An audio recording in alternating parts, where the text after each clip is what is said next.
Lorsqu'un Américain prévoit de visiter l'autre côté de l'Atlantique, il lui faut se préparer à davantage qu'un simple décalage horaire. Selon l'endroit où il atterrira, la vie en Europe pourra lui sembler assez singulière.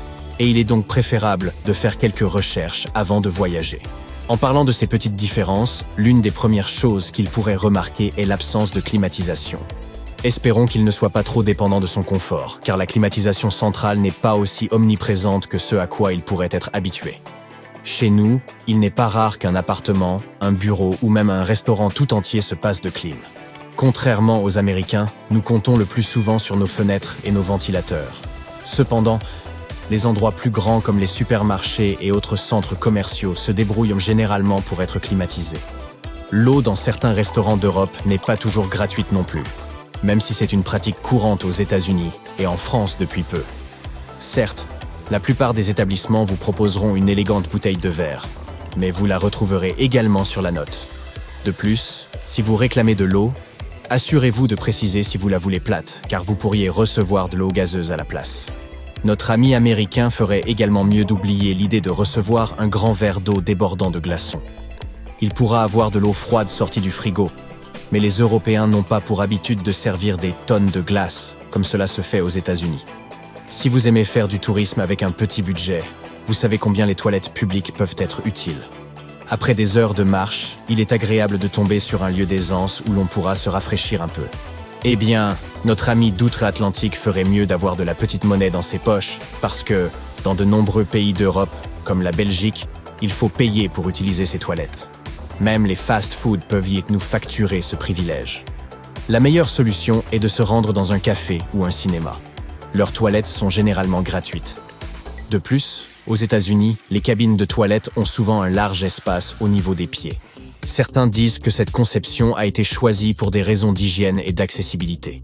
En Europe, cependant, ces cabines ont tendance à atteindre le sol pour plus d'intimité. Les célébrations associées au sein sont également très importantes dans de nombreux pays d'Europe, malgré le fait qu'elles ne soient plus si populaires aux États-Unis. Chaque jour de l'année est comme un second anniversaire pour la personne qui porte le prénom associé. Certains Européens, fidèles à cette tradition, la prennent même plus au sérieux que leur propre anniversaire. Même la façon dont nous percevons les choses peut être totalement différente en fonction de l'endroit d'où nous venons. Prenez un bâtiment vieux de 100 ans. Par chez nous, c'est pratiquement tout neuf. Mais aux États-Unis, c'est déjà considéré comme très ancien. En fonction de la personne interrogée, certains Américains pourraient même considérer un objet vieux de 200 ans comme une antiquité. Les Européens utilisent ce terme avec plus de précaution, notre histoire commune remontant bien au-delà du Moyen-Âge. Cependant, en ce qui concerne les distances, c'est tout l'inverse. Les Européens peuvent bien trouver que conduire 100 km, soit environ 60 miles pour notre ami, c'est déjà pas mal, tandis que pour les Américains, c'est un court trajet. Cela semble assez logique quand on y pense, car l'Europe est bien plus densément peuplée. À vrai dire, l'ensemble de l'Union européenne représente seulement la moitié de la superficie des États-Unis.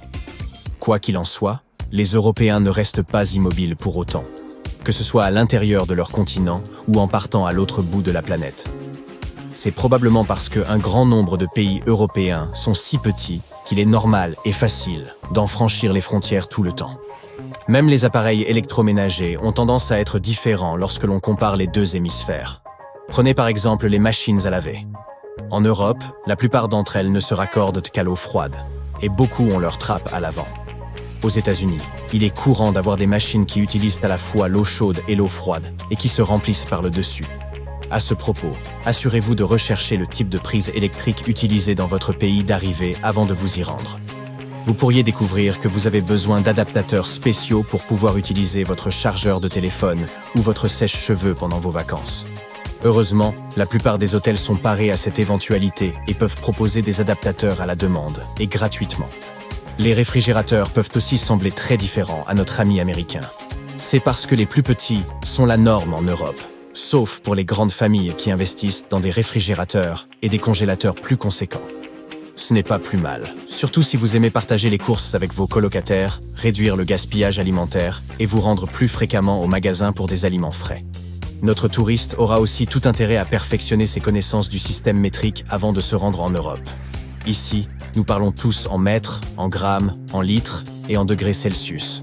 Certes, les Américains sont censés apprendre le système métrique à l'école, mais ils s'en tiennent à l'autre système pour leur vie quotidienne, avec ses yards, ses miles, ses livres et ses degrés Fahrenheit. Il faudra qu'ils s'assurent également de vérifier 2 fois les dates et les heures avant d'effectuer toute réservation. Nous écrivons le plus souvent nos dates au format jour, mois, année, alors que les Américains l'inversent pour écrire le mois, suivi du jour, puis de l'année. De plus, aux États-Unis, la semaine commence généralement le dimanche et s'achève le samedi. Mais en Europe, elle commence le lundi et se termine le dimanche. Nos formats horaires diffèrent également. Lorsque nous disons qu'il est 14 heures, il n'est pas évident pour tout le monde que nous parlons de 2 heures de l'après-midi. Même la publicité peut sembler assez différente lorsqu'un Américain nous rend visite. Aux États-Unis, il n'est pas rare de croiser des gens qui déambulent dans les rues avec des costumes de mascottes promouvant les entreprises locales. Mais c'est une vue très rare en Europe. De plus, ces énormes panneaux d'affichage que l'on voit souvent le long des autoroutes américaines n'existent pas dans la plupart des pays européens. Ils sont généralement interdits par la loi, car on estime que les conducteurs devraient se concentrer davantage sur la route devant eux, et que de telles techniques de publicité peuvent s'avérer trop distrayantes. Passons maintenant aux noms de rues et aux heures d'ouverture des magasins. En Amérique du Nord, surtout aux États-Unis, il est courant d'attribuer de simples numéros aux grandes artères, comme la 5e avenue ou la 16e rue. Mais en Europe, les rues portent le plus souvent de véritables noms. Et dans certains coins vraiment reculés, on peut même tomber sur des routes qui n'en ont pas du tout. À travers l'Europe, il existe aussi une tradition qui consiste à nommer les routes qui relient les villes d'après celle vers laquelle elles mènent. Les horaires de shopping en Europe peuvent parfois être un peu déroutants, voire frustrants pour notre ami. Vous avez sûrement déjà entendu parler de la siesta en Espagne. Certains pays méditerranéens ayant des coutumes similaires. C'est lorsque les magasins et les entreprises font une petite pause l'après-midi. Les petits commerces des villes européennes les plus chaudes peuvent fermer pendant la pause déjeuner ou avoir des horaires plus courts le week-end. Certains peuvent même rester fermés toute la journée durant des jours spécifiques. Il est donc préférable de vérifier ces horaires si l'on prévoit de faire du shopping à travers le sud de l'Europe. Ces horaires peuvent vraiment affecter vos plans et la facilité avec laquelle vous pourrez obtenir ce dont vous avez besoin. Alors que les Américains ont tendance à sourire tout le temps, même aux inconnus, cela peut sembler assez inhabituel pour les gens d'autres pays. Il y a cependant une raison derrière cela. Voyez-vous, au fil des années, les États-Unis sont devenus un grand melting pot, accueillant des gens venant du monde entier. Être chaleureux et sympathique est devenu crucial pour combler les écarts créés par ces différentes langues et cultures. Parfois, il est plus utile d'être avenant que brutalement honnête. Nos préférences télévisuelles peuvent également sembler déroutantes pour un Américain. Prenez la Norvège, par exemple, où l'on trouve un concept appelé Slow TV. Vous savez comment nous avons parfois tendance à nous laisser happer par une émission pendant des heures? Eh bien, les Norvégiens en ont fait un sport national, pour ainsi dire. Voyez cela comme l'équivalent visuel de la musique d'ambiance.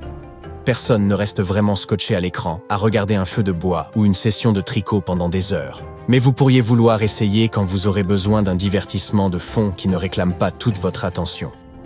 En parlant de prendre les choses lentement, vous avez peut-être aussi entendu parler d'un concept appelé hygge. C'est une véritable philosophie de vie dans les pays scandinaves. Certains pensent que ces principes simples pourraient être le secret du bonheur. Il s'agit de créer une vie exempte de choses désagréables ou accablantes, mais également d'accorder une place centrale à nos relations et de toujours avoir une attitude positive.